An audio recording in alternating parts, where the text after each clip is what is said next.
Welcome to another garden vlog. Got some wind blowing out here. It's a little late in the day to start a garden vlog, but that's okay. So today we took out about maybe 15 or so plants and donated them to a lady that talked about her granddaughter. I don't know the lady's name or anything. Her granddaughter tried to start some seeds to start a little business, lemonade stand type deal. So she had a lemonade stand, she had some orange seeds or something, and apparently somebody said, oh, you can't sell, seedlings of orange trees because they don't come true to seed. They take forever. There's not disease resistance. They need to be grafted, yada, yada, yada. And I guess it sort of made the little girl say, hey, maybe I shouldn't be doing this. It kind of hurt her feelings, I think. So when this was told to me, I said, you know what? I got some stuff I'm going to bring you guys. I was going to do it maybe last week, and I ended up going today because I never had time. I never found time to get up there. But hopefully some of these things will be successful for this young lady and her grandmother, and her an avocado, Mexican avocado, surinam cherry, surinam spinach, longevity spinach, 2 types of mulberries, and what else? Probably I think American persimmons, and 5 or 10 other things. I think there was 4 American persimmons, and I'll probably later on soon get some more stuff that I didn't have time to gather. Maybe some more avocados, loquats, and a few other things. And I gave her figs. So hopefully this will be the start of this young lady's garden ventures. Also gave her a white sapote. I said, these are tropical. Some people have luck in like microclimates, and these people live maybe 45 minutes or an hour south of me, so it's a little bit warmer, an hour south of from where we are in Florida. So it's probably a quarter or half of a zone difference. So, maybe if they're lucky, they pick the right spot on the property, they'll have some of these things really do well for them. We may end up giving her one of our avocados too to try out. And we're going to try something new. We're going to try 2 different types of brewskis here. This is a generally fairly new brand called Brewmasters. You've heard of Spirits Direct or ABC sourced and certified. Well, this is Walmart's version of that, Spirits Direct. They contract brewmasters and they get them to clone as close as possible certain types of beers and stuff. So this is the premier light beer. Walmart had it on sale for $5 for a 12-pack. Right now I think they went up to like $6.75 or something for a 12-pack. All their other beers, they have a cerveza, which is supposed to be like the Modelo Especial for like 10, 12, 13 bucks. Some of the other ones are like 9 something. But I think if I have read this right and people have guessed it right, Premier Light Beer is supposed to be their Coors Light clone. I think they have a Michelob Ultra clone, then the Modelo, and I think that I read somewhere that they are working on a Bud Light clone. So they're taking these recipes or contracting them out to get these guys to taste as close to the name brands as possible and selling them cheaper. Let's pop it open. Cheers. Smells watery, very light.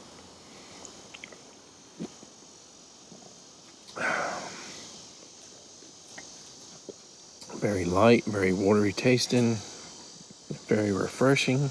96 calories, 3.4 carbs. I think this is 4% or something alcohol, maybe 4.4, when most other beers are closer to 5 to 5.4, 5.5. So I think there are several ways that they can make a beer light. One way is to put less in a can and call it light because it has less contents.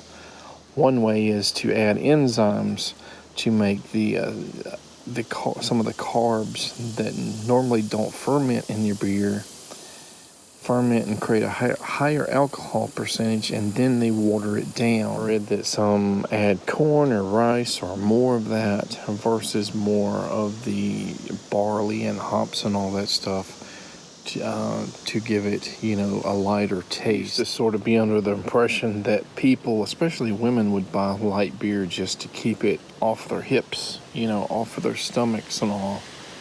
But I've read that, a lot of people actually drink light beer because you have less bitterness from the hops, and it's easier to drink more, and it's more refreshing. I am not, somebody that has tried a lot of light beers. I'm sure I've tried Natural Light, Busch Light, and I've never really liked anything I've tried, but this is actually pretty decent.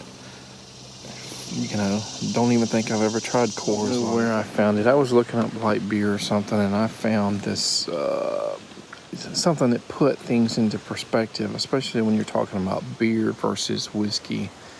A 12-ounce beer that is 5% alcohol is the same as an 80 proof alcohol that is 1.5 ounces. So you can take a 1.5 ounce, which is an American shot, and different countries have different versions. I think Japan or something has a 2 or 2.5 ounce shot. Other countries have different ones.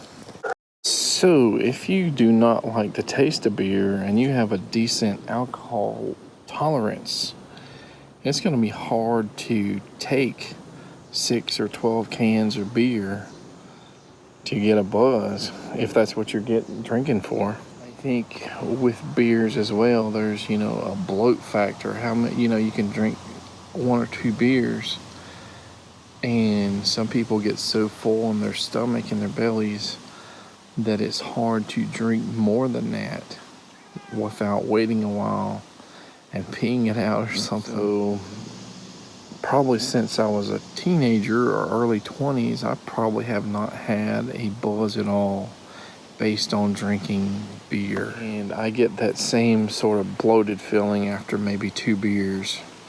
The light beer, maybe not as bad. So that's another reason people might want to drink light beer. But if you do like light beer, I don't think there's anything wrong with that Brewmasters Premier Light, especially if you can get it on sale for $5. But before we get back to that garden vlog for you, we have another one, Corona Familiar. Now I have had Corona probably 7 or 8 years ago, but I can't remember too much about it. It's a big thing in America. True beer snobs, enthusiasts hate it for some reason. It was considered a pretty cheap cerveza back in Mexico and stuff.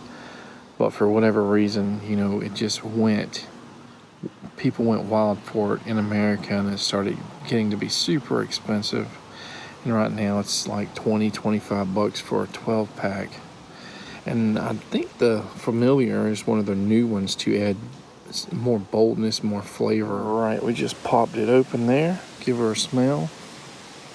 Definitely has, I want to say, a corn smell. I'm not sure if I'm right or not, but definitely heavy corn.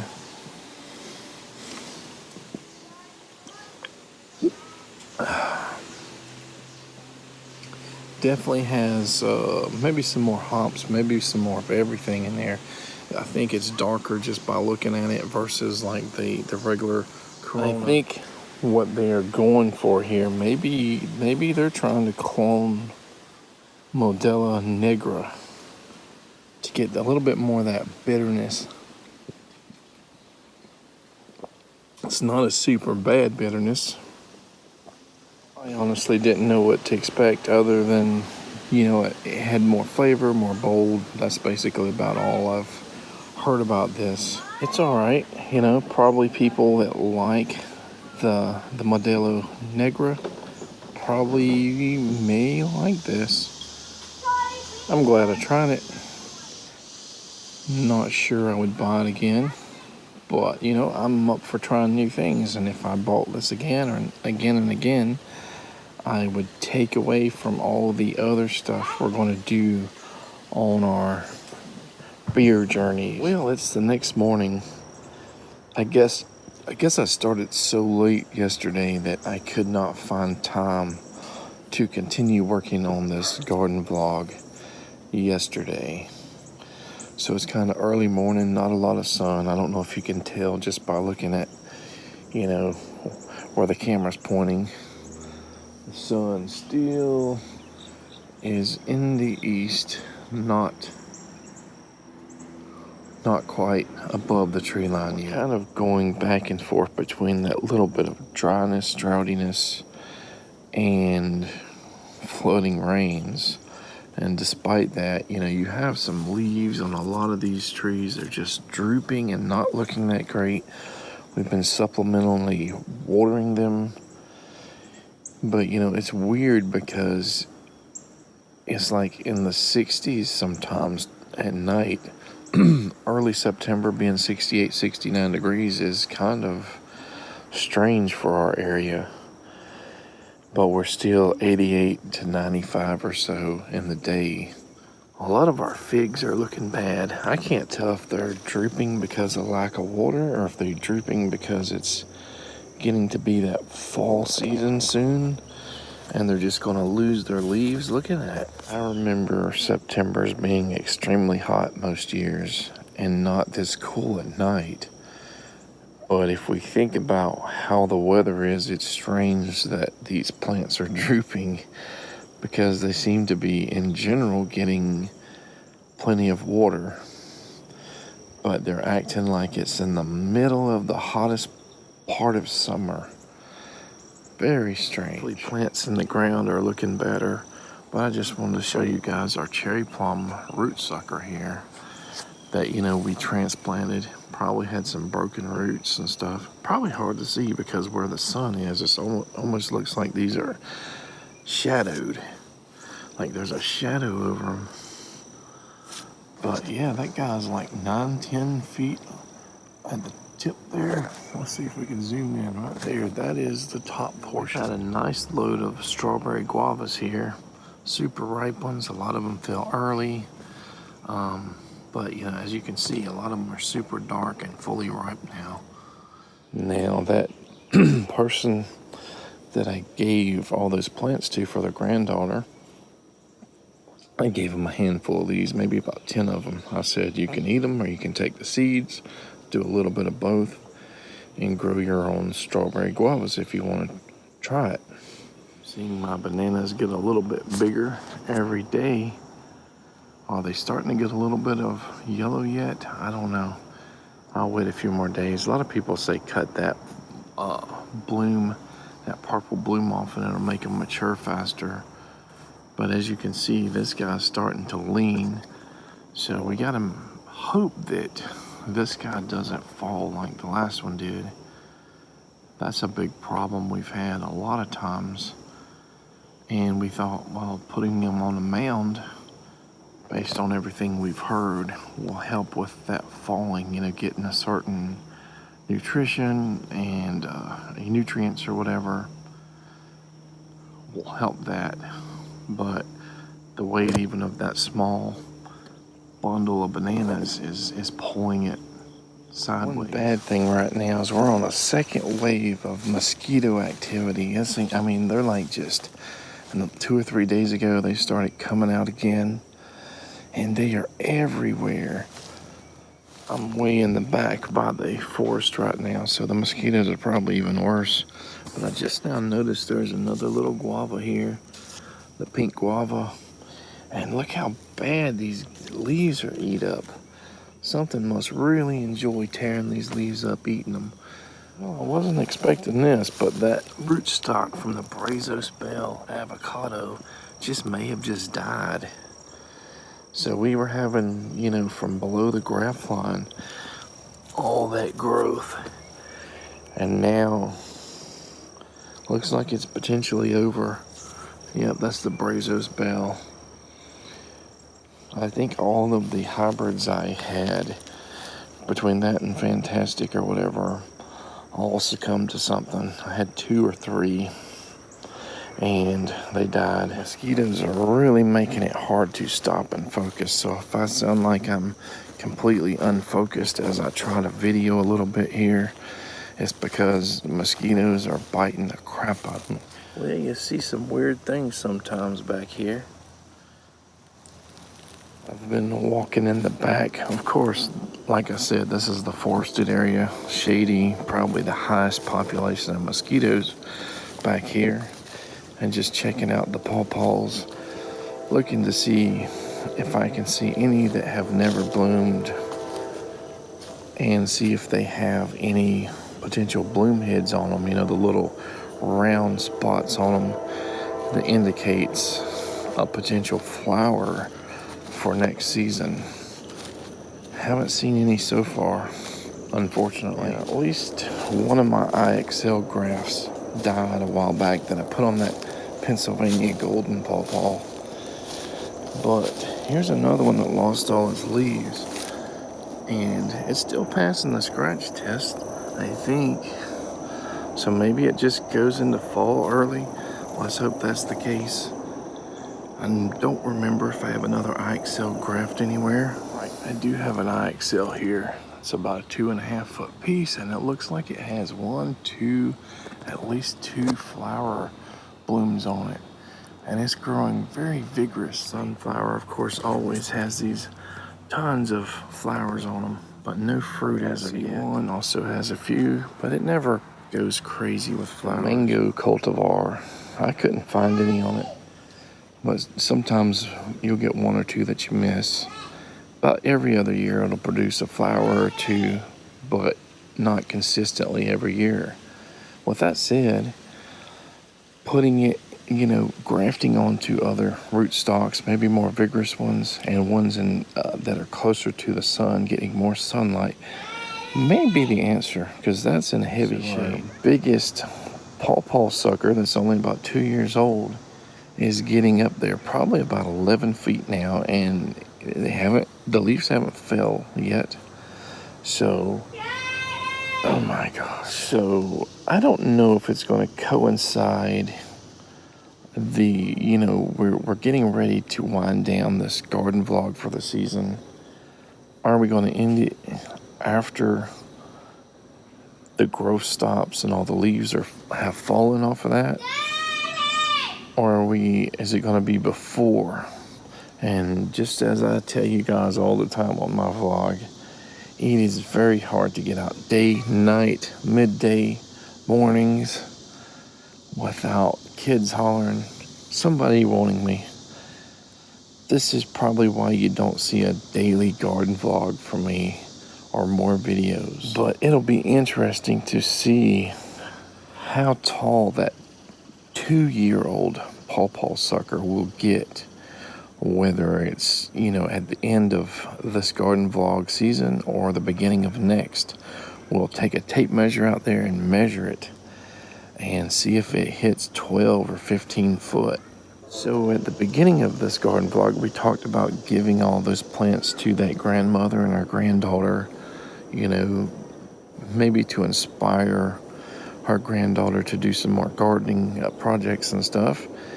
And like I said, if they have successes getting cuttings or whatever, seeds from fruit, surinam cherries, strawberry cattley guavas, and figs and all that other stuff, that'll be nice. It'll be a nice introduction to a young lady to, dip her feet into that gardening arena and see if she will stick to it long term. Not everybody does. Some people go through phases, and when she grows up, she might want to be something else, a firefighter versus a nurseryman or something. And before I gave those plants to that lady and her granddaughter, I gave another bunch out to someone else.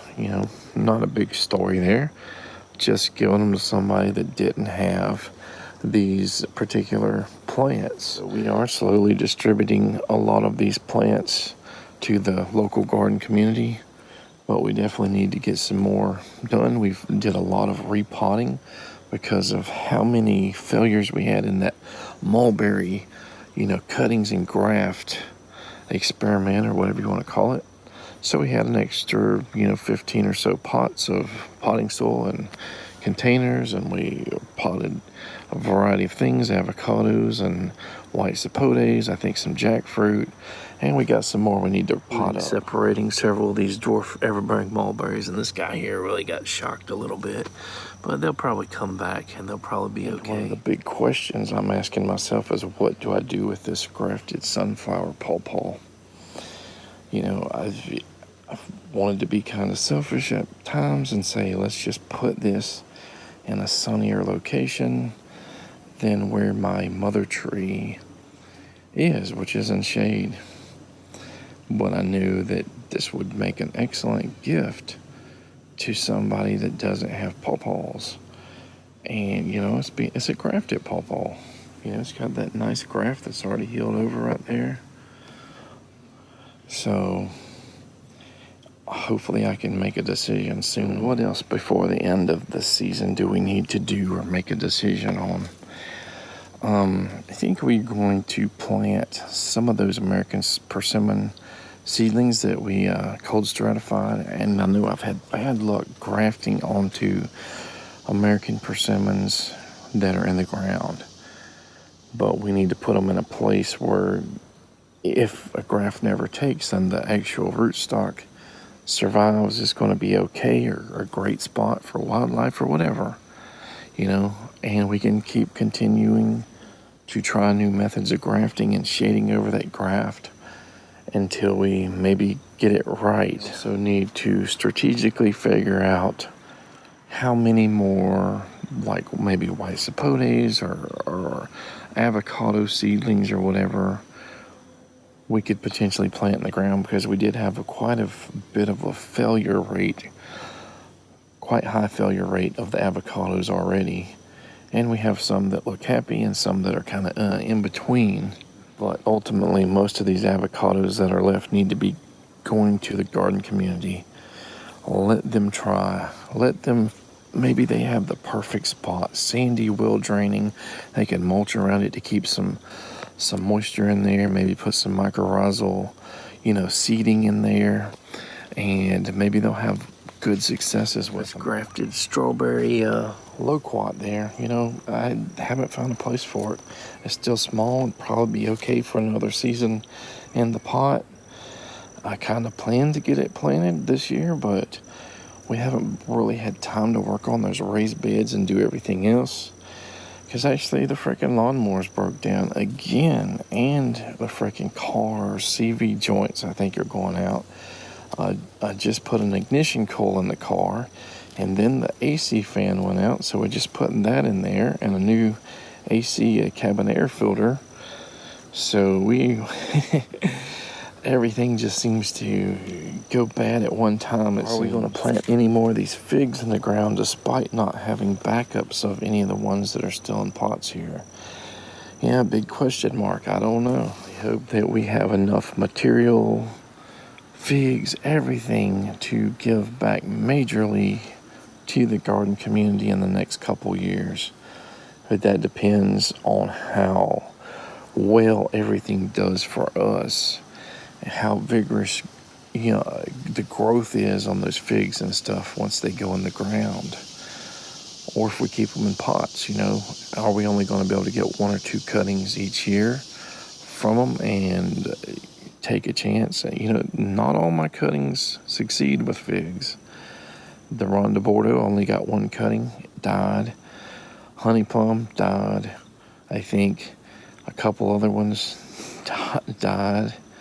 Celeste, we cut enough Celeste figs cuttings that we could probably try 100 or more a year, but got a high failure rate. But we have so many that we can still get enough rooted cuttings from them to give away.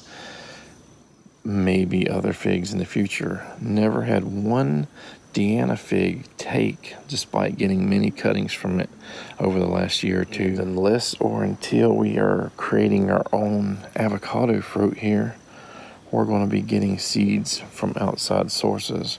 Remember, we had avocados a year or two back from our fantastic, pollinated with the Brazos Bell, and those ones just didn't make it long term. In the pot, in the ground, it sucks. But, it kind of means starting over with these outside seed sources. A lot of these guys have, got some good growth on them so far, but it seems like when you put them in the ground, they're either going to do well or they're going to do bad. They get a pretty big shock sometimes, and some of them just die within like a week or two. You also need to remember that we are in the acidic swamplands, lowland, swamp muck soil, not sand, not something in between. So we are fighting an uphill battle either way. And, doing these mycorrhizal raised beds and stuff, that's our attempts to try to grow things that normally wouldn't grow here or grow well.